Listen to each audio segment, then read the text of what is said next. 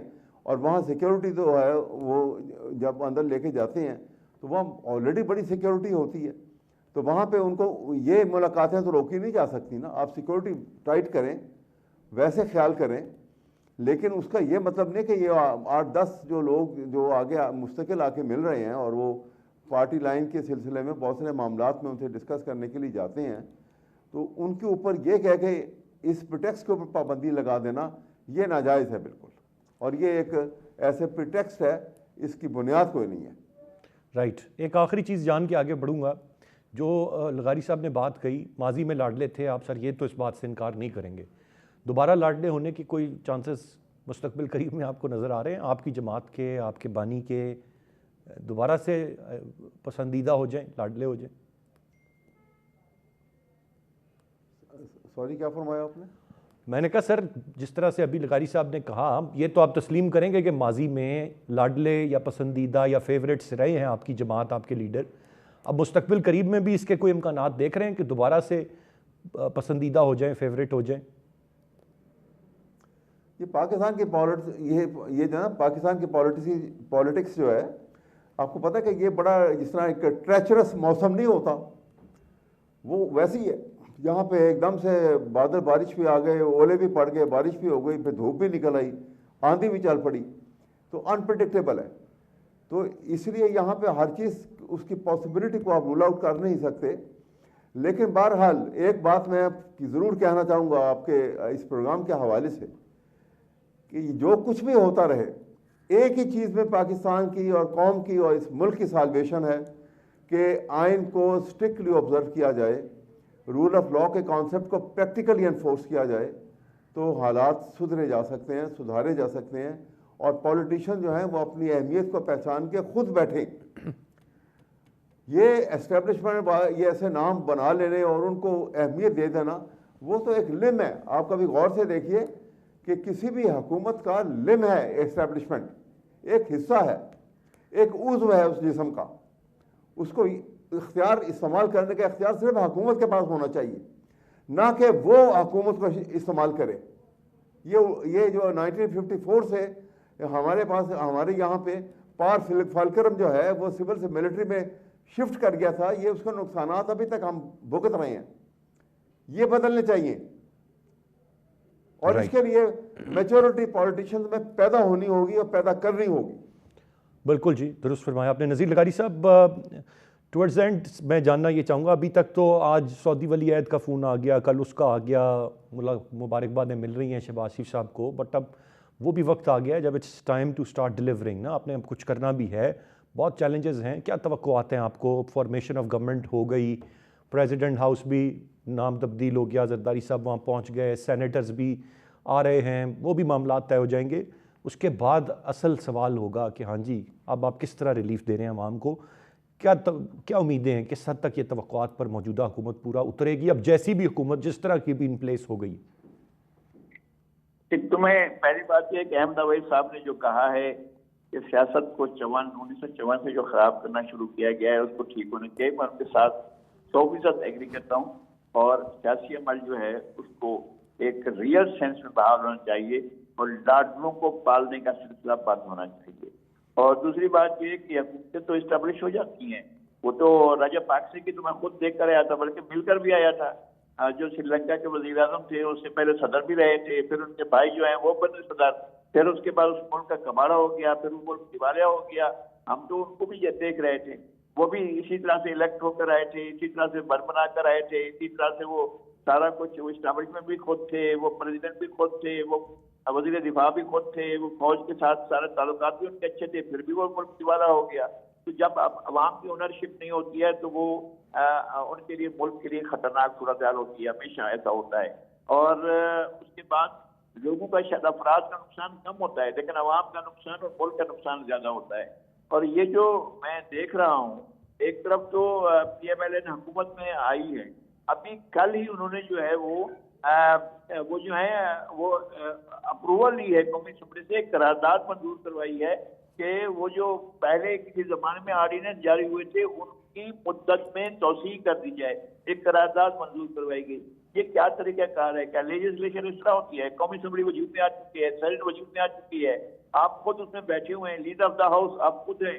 اب آپ پھر جو قوانین ہیں ان کو آپ قانون سازی کی بجائے آپ صدارتی آرڈیننس کے ذریعے اگر اس کو چلانا چاہ رہے ہیں، اور پیچھے کا صدارتی آرڈیننس جو کسی زمانے میں جاری ہوا تھا، یعنی ان کی اس اسمبلی کے وجود میں آنے سے پہلے، پھر ان کی اور مدت بڑھانے کے لیے آپ اگر قراردادیں منظور کرائیں گے تو پھر آگے چاہے صدر شی جن پنگ کا پروگرام آپ کو پیغام آ جائے، چاہے وہ جو بائیڈن کا پیغام آ جائے، چاہے وہ برطانوی وزیر اعظم کا پیغام آ جائے، فرانس کے صدر کا پیغام آ جائے، اس سے کچھ نہیں ہوتا ہے. مسئلہ یہ ہوتا ہے کہ گورننس تو آپ ہی کرنی ہے، ملک کو تو آپ نے چلانا ہے. کیا آپ اسی طرح سے ملک کو چلائیں گے کہ آپ آرڈیننس نافذ کر کے چلائیں گے اسمبلی کے ہوتے ہوئے، پارلیمنٹ کے ہوتے ہوئے؟